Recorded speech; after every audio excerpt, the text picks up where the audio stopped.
Qu'est-ce que vous connaissez du quotidien québécois d'une petite ville de province au 19e siècle? Salut, c'est Simon. Et aujourd'hui, mes impressions de lecture du journal d'Henriette Dessaulles. C'est un livre que je connaissais, qui faisait partie de ma culture générale et que je n'avais jamais lu. J'ai terminé Dickens et tout d'un coup, j'ai eu une envie soudaine de découvrir ce journal de Fadette d'Henriette Dessaulles. J'ai la chance que la bibliothèque de Zurich ait des trésors comme ça. J'ai lu avec un grand plaisir ces 4 cahiers de journal qui sont ici publiés dans 2 volumes à la Bibliothèque québécoise. Premier cahier de journal, 2e, 3e et 4e. Henriette Dessaulles est née en 1860 à Saint-Hyacinthe. Elle a la chance de faire des études. Son père était maire de Saint-Hyacinthe. Son parrain est Louis-Joseph Papineau. C'est une famille avec beaucoup d'influence, une famille de la bourgeoisie politique. En 1881, elle épouse Maurice Saint-Jacques, avec qui elle a 7 enfants, dont 5 qui survivront. En 1897, Maurice Saint-Jacques meurt et ensuite, pour assurer sa subsistance, Henriette Dessaulles Saint-Jacques publie des chroniques dans différents journaux, dont le Journal de Françoise, Le Canada, La Patrie. Elle publie d'abord des chroniques graphologiques et puis une chronique féminine dans un journal fondé par son cousin. Le cousin en question, c'est Henri Bourassa et le journal, c'est Le Devoir. Le nom de sa chronique dans Le Devoir, c'était « Les lettres de Fadette ». Je n'ai pas cherché, je m'en confesse, le lien entre le nom de cette chronique et le roman « La petite Fadette » de George Sand. Henriette Dessaulles tiendra cette chronique entre 1911 et 1946, c'est-à-dire jusqu'à sa mort. Elle y publiera plus de 1700 lettres. Le journal intime qu'Henriette a écrit entre l'âge de 14 ans et l'âge de 20 ans se passera pendant plusieurs générations de mère en fille et 25 ans après sa mort, c'est-à-dire en 1971, il sera publié aux éditions HMH. En 1989, Jean-Louis Major en fait une édition critique commentée dans la Bibliothèque du Nouveau Monde, et c'est à partir de cette édition qu'est établie l'édition publiée dans la collection Bibliothèque québécoise. L'édition ici donne en note de bas de page les personnes auxquelles Henriette fait allusion. Tout ce qui manquerait, ce serait un arbre généalogique pour essayer de replacer les nombreux personnages, parce qu'il y en a du monde. Henriette tient son journal depuis qu'elle est tout petite. Elle fait allusion à des carriers précédents qui ne nous sont pas parvenus, et elle tiendra son journal jusqu'à la veille de son mariage avec Maurice Saint-Jacques. C'est un journal intime. C'est pas une œuvre littéraire construite avec des rebondissements, une évolution de l'intrigue. L'évolution qu'il y a là, c'est l'évolution de son caractère. Elle vieillit, elle devient plus mature. Et le thème principal, c'est son amour pour Maurice Saint-Jacques. Alors, la famille Saint-Jacques habite à côté de la famille Dessaulles à Saint-Hyacinthe et Joséphine Saint-Jacques, Jo, est la meilleure amie d'Henriette et est 2 ans de son aîné. Son frère aîné, Maurice, est un grand ami d'Henriette dès le début des carnets. Au début, elle le nomme son grand ami, il lui fait des déclarations d'amour, elle n'ose y répondre. Ensuite, ils ont un amour secret qui éventuellement sera affirmé et assumé. C'est vraiment le thème dominant. Si elle écrit son journal, c'est pour confier au journal tous les sentiments qu'elle a pour Maurice et qu'elle ne peut pas confier à personne d'autre. Donc, évidemment, il y a des choses répétitives là-dedans, mais c'est répétitif comme la vie et c'est pas grave. Personnellement, ça m'a pas lassé de lire ça parce qu'il y a une fraîcheur dans sa manière d'exprimer ses sentiments qui est toute belle. Le deuxième thème qui est important, c'est le rapport à sa mère. La mère d'Henriette Dessaulles est morte alors qu'elle a tout petite avait 4 ans. Une tante de son père est venue s'occuper des enfants pendant un certain temps, puis il s'est remarié avec une cousine éloignée avec qui il a eu d'autres enfants. Donc, celle qu'elle appelle maman là-dedans, c'est en fait sa belle-mère.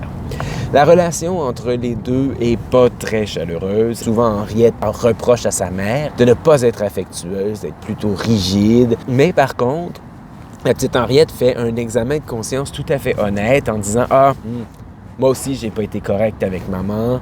Moi aussi, j'ai mal agi. J'ai été capricieuse. » et ainsi de suite.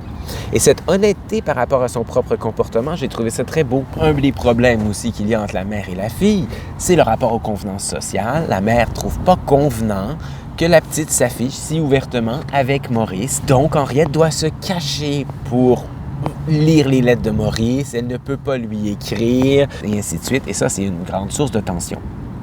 Un autre sujet que j'ai trouvé intéressant là-dedans, mais plus au début, c'est le rapport à la religion et à Dieu. Bon, elle est dans une société religieuse et souvent on illustre le Québec du 19e siècle comme étant très, très, très religieux, très conservateur. Ce que j'aime ici, c'est que ça nous donne un autre regard de la religion, c'est-à-dire un véritable regard, comment une personne vit dans son rapport à Dieu et non dans des œuvres littéraires avec un filtre idéologique. Et Henriette, elle se débat dans son rapport à Dieu. D'abord, elle n'est pas toujours contente avec son confesseur, M. Prince, qui, à certains moments, pose des questions, fait comme une enquête, veut soutirer des péchés, ce qui la met mal à l'aise. Et à d'autres moments, qui est vraiment plat, qui n'est pas un directeur de conscience et qui ne l'aide pas à développer son rapport à Dieu. Parce que bien souvent, elle est déçue de son rapport à Dieu. Elle se confesse ou elle prie, puis elle se trouve pas assez fervente. Et j'ai trouvé intéressant et très honnête cette manière de questionner Dieu parce qu'elle veut vraiment aller dans la voie de Dieu, l'honorer et ainsi de suite, mais elle n'y arrive pas à le faire du moins de la manière dont les bonnes sœurs le lui demandent. Je trouve que c'est très beau. Ou sinon, les thèmes, puis c'est aussi ce qui est le plus intéressant, mais c'est le quotidien d'une jeune fille bourgeoise au 19e siècle, comment elle occupe ses journées, donc le couvent, mais après avoir fini l'école, avant de se marier, qu'est-ce que fait une jeune fille bourgeoise de l'époque. Les rapports entre les hommes et les femmes est intéressant. Il y a plusieurs passages ici qu'on pourrait étudier sous un angle féministe et l'étude de son propre caractère. Donc, ça nous donne à voir une jeune femme fascinante. Je me suis pris à souhaiter qu'elle ait continué son journal intime après le mariage. C'est d'une lecture vraiment, vraiment très agréable. Le style, bon, on le sent marqué par le 19e siècle et par son éducation avec les religieuses, donc parfois le passé simple. Il y a des moments où elle dit qu'elle écrit mal, mais ce qu'elle considère comme du mal écrit, c'est probablement les bonnes sœurs qui diraient qu'elle écrit mal. Pour nous, ça donne une spontanéité et une fraîcheur.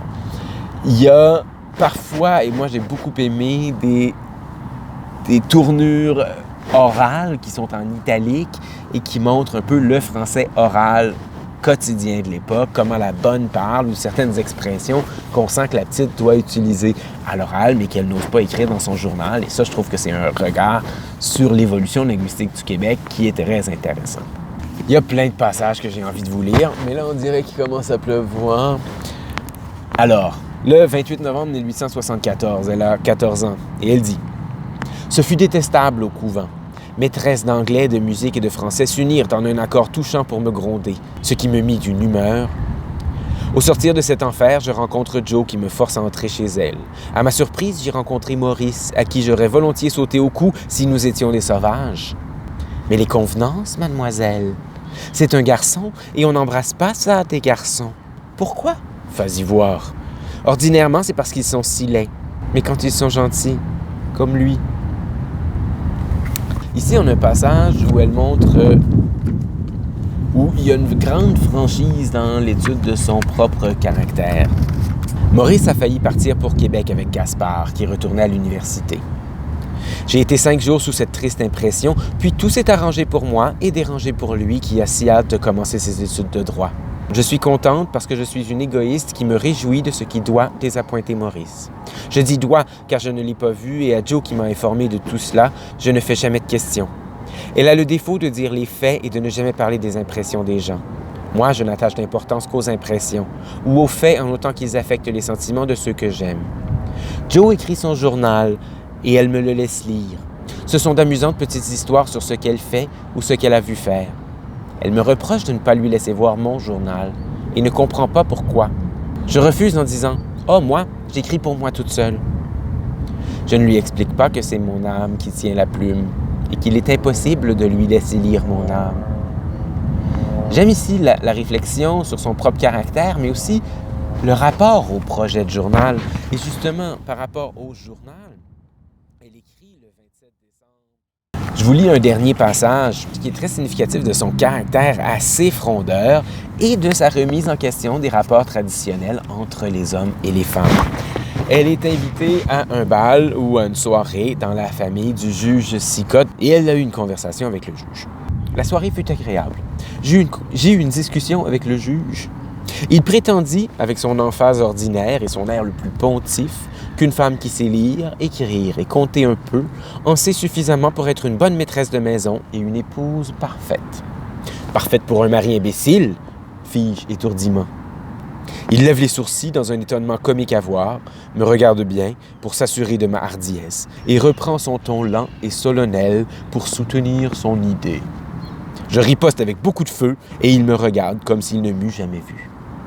Eugène arrive au cours de la discussion, m'entraîne pour une valse et je vois qu'il se mord les lèvres pour ne pas rire devant son père. Savez-vous, Henriette, que mon père rencontre rarement une personne qui ose le contredire? Tant pis, c'est pourquoi il s'habitue à dire des choses absurdes. Je lui raconte la discussion et il m'avoue n'avoir jamais eu le courage de discuter avec ce Jupiter tonnant.